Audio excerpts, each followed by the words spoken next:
So is 2024 the best time for you to buy a house in the United States? Let's find out. My name's Rutherford. I own over $25 million of real estate. I've been investing in real estate for over a decade, buying and selling hundreds and hundreds of houses, and actively still buying deals here in 2024. So first off, I want to separate buying a primary residence and buying an investment property. Do I think it's the best time to go out there and buy a primary residence at the top of the market? No.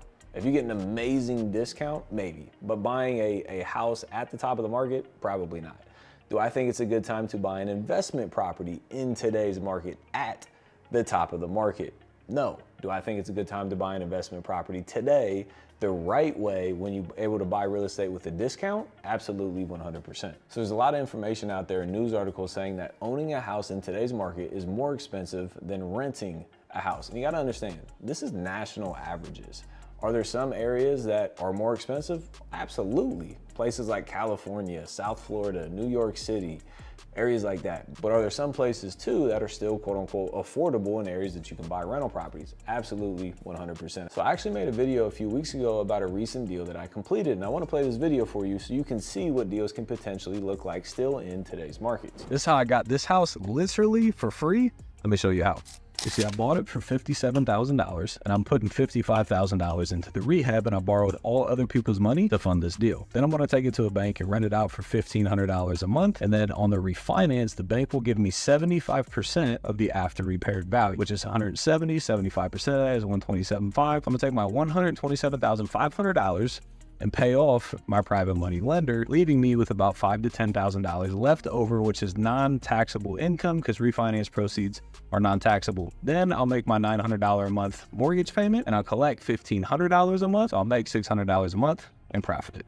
But the real reason I love this strategy, because I'll make over $700,000 on this house over the next 25 years between the appreciation, depreciation, mortgage tenant buy down, and cash flow. It's an absolute game changer when you know how to structure deals the right way and how to use other people's money to fund these deals. So then I started reading the comments on this video, and some of the comments were hating on me. They're like, $800 in what country? Where can you do that at? So I want to show you another video that I made in a response to that, showing how you can actually get houses with $800-ish a month rents. Check out this next video. $800 a month mortgage in what country? The United States of America.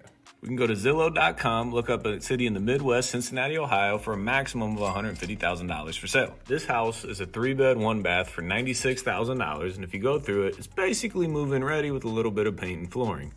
Property taxes are $1,140 a year. So if you got taxes at $1,140, insurance is $700, $96,000 purchase, 25% down, 7%, 30-year mortgage. Your monthly mortgage payment is $632. Before you say, well, yeah, that's Cincinnati, Ohio.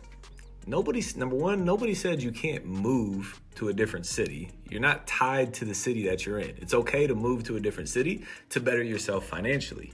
And number two, if you're like, hey, I'm just not moving, nobody said you can't invest in a city that you don't live in. And in this zip code, 3-bedroom houses look like they rent for $1,700, $1,800 a month. So your mortgage is $650, your rent is $1,700. If I'm good at math, that means you got about $1,000 a month margin on that thing. So is buying investment properties still possible today? Absolutely 100%. So I want to go through 4 tips to help you be able to find properties that still make sense. Tip number 1 is understanding where you are buying properties at, right? Would I buy rental properties in California? No, they don't cash flow. Would I buy rental properties in South Florida? Long-term rental properties, not Airbnbs. No, they don't cash flow, right? So understand the markets that you are investing in. Areas like the Midwest, right? Ohio, Indiana, Kentucky, areas like that. It's still quote unquote affordable in those markets. You can still buy houses for $50,000, $100,000, $150,000. They still exist, I promise. Even the after repaired values can still be $100,000 to $200,000. But to reiterate, even with investing in the right areas, I'm still not going in and buying these deals at the complete top of the market, fully renovated after repaired value. That's not what I'm doing, right? I'm going in, I'm trying to find properties that I can build my own equity in. I'm trying to buy properties at a discount. Tip number 2 is how to find these properties. Most people only understand one way of finding deals. It's called on-market properties. So when a house gets listed on the MLS and you're working with a realtor, those are called on-market deals. Once the deal gets to that point, the price goes through the roof because there's a law of competition. The more competition there is, the higher the price is going to go. The less competition there is, the lower the price is going to be. So when it gets listed on the MLS and you and everybody else out there who's looking to buy an investment property is aware of this investment property, the price is going to go up, right? There's always going to be someone that's willing to pay more than you. You don't want to be the highest paying person in the market. You want to buy properties at a discount. So the problem is most people only understand how to find deals on market. There's a whole nother world of real estate called off-market deals. These are deals where there's essentially no competition. You are negotiating directly and immediately with the seller yourself, and then you can negotiate whatever price you want to negotiate. If they could sell it on the MLS for $100,000, but you get them to agree to sell you the property for $60,000, you essentially just made $40,000 off of one conversation. So off-market deals is where you want to be when you're buying real estate. So how do you find off-market deals? You can market directly to these sellers. Typically, one of the best ways is picking up the phone and calling people and asking if they have any interest in selling the property. Because selling it to you, again, allows you to get a bigger discount on the property than if it was listed on the MLS and if you were working through a realtor. And remember, when sellers sell through a realtor, they pay a whole bunch of expenses. If they sell a property for 100 grand, they're gonna pay $5, $6, $7, $8, $9,000 of that 100 grand to these other people. So if you go direct, at minimum, you can save that 5 to 10 grand, plus probably negotiate a larger discount on top of that. Tip number 3 is to have built-in equity into your properties. Is the market somewhat uncertain today? Yeah. Do I think it's gonna go up forever and never dip? I don't know. Could there be a stall out? Yes. Could there be a small dip? Yes. Nobody knows what's gonna happen, but one way to help protect yourself is to have built-in equity into these deals already. So I always look for 25% equity in a deal. Yes, I might go to 23% or 20%, but I want equity already in the deal. What do I mean and what does this look like? So I wanna find a property that could be worth, let's say, $200,000. And I wanna be able to buy that property for $100,000. And I know that sounds crazy, but it's possible when you go off market direct to seller. So you're able to buy it for 100 because it needs $50,000 of work. So you get the discount because it needs a whole bunch of work and it's not in livable condition. So you buy it for 100, you put 50 into it. That means you're in for $150,000. The property's worth $200,000. So that means that you have 25% equity in this deal, meaning that you didn't put that 25% as a down payment. It's sweat equity, it's forced appreciation, it's built-in equity. So let's say that the market dips. Let's say that the market goes down 3, 5, 10, 20%. Guess what? You're still able to break even because you had a 25% margin in the first place. Where else can you buy an asset with a built-in 25% margin? You can't. That's why real estate is such an amazing investment tool. So I always look to have at least 25% of built-in equity in these deals.